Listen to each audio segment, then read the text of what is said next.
Hello, my name is Kyle Steele. I'm running for the Norman City Council for Ward 6 this coming election cycle.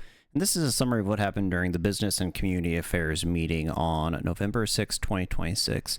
The first section of this meeting was about special events and visitors and how that impacts the city of Norman financially.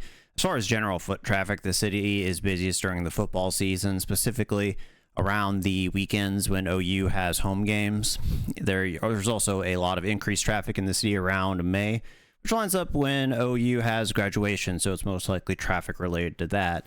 Now, when it comes to events and festivals that are held around Norman, these are relatively well attended by both people who live within Norman and people who are just visiting from within the metro area. But of course, that's all kind of dependent on the weather as well as events that other cities are doing. You know, if someone lives in Oklahoma City, for example, they're much less likely to come to a festival in Norman if there's a festival that's already happening locally that weekend.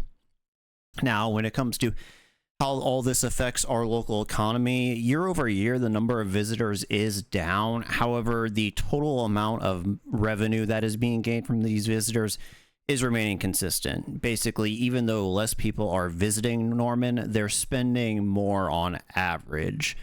Hotel occupancy is up for 6% year over year. And interestingly, though, when you look at short-term vacation rentals, such as Airbnbs, they're taking a slight hit in the number of rentals that they have.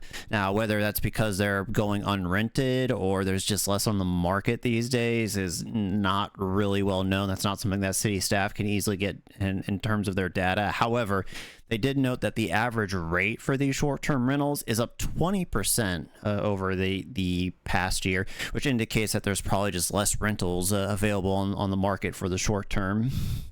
Now, when it comes to football season, this probably isn't a shocker to anyone listening, but the visiting really picks up on Friday as people start to come into a town. You know, it's at its peak during Saturday, and then it starts to taper off during Sunday when, you know, people check out and start to go home. And then in addition, the highs are higher when it's a popular team that OU is hosting, you know, so either they're really well known and they got a good fan base who's willing to travel, or they're a high-ranking team, and so there's more skin in the game for the football game that's going on this weekend. You know, conversely, if the team is not well known or is not ranked, there's going to be less people who are visiting.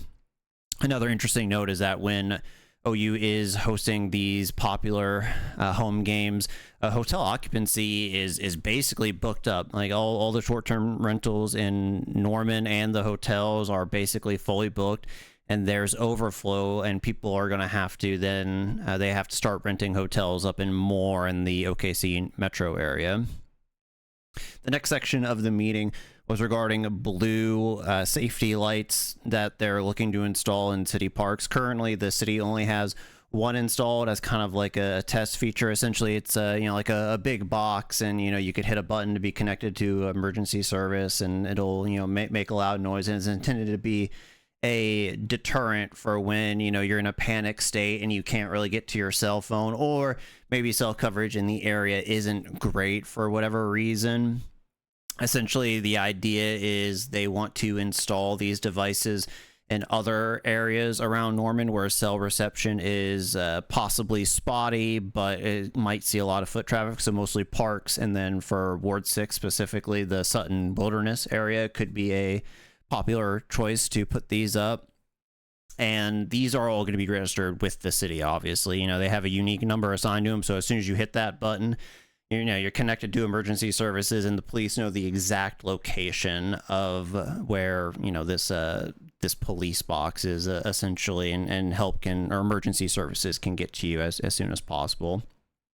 There was also discussion of setting up weather stations alongside these at the various parks. There's some that are already in effect, and it's mainly used to monitor the weather as you would expect, and send out weather alerts to nearby people. The thinking is, like, let's say you're hiking in Sutton Wilderness, you could be a half mile away from your car when the weather starts to get bad, and so this would kind of serve as an early warning system for you to hurry back to your car or seek immediate shelter if you were unaware that bad weather was moving in rapidly. City staff also noted they use the data that is collected from these to kind of keep their own workers safe during the day, with heat indexes, potential rain or bad weather coming in, et cetera, et cetera. The city council is generally supportive of these systems overall, both the emergency services system as well as the weather stations that are kind of being put up alongside them.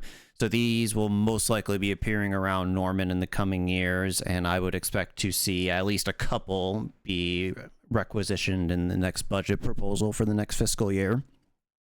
The final section of this meeting was about potential changes to the city center TIF district. To sum up what the issue is that's going on with that TIF currently is the borders of the TIF include Campus Corner.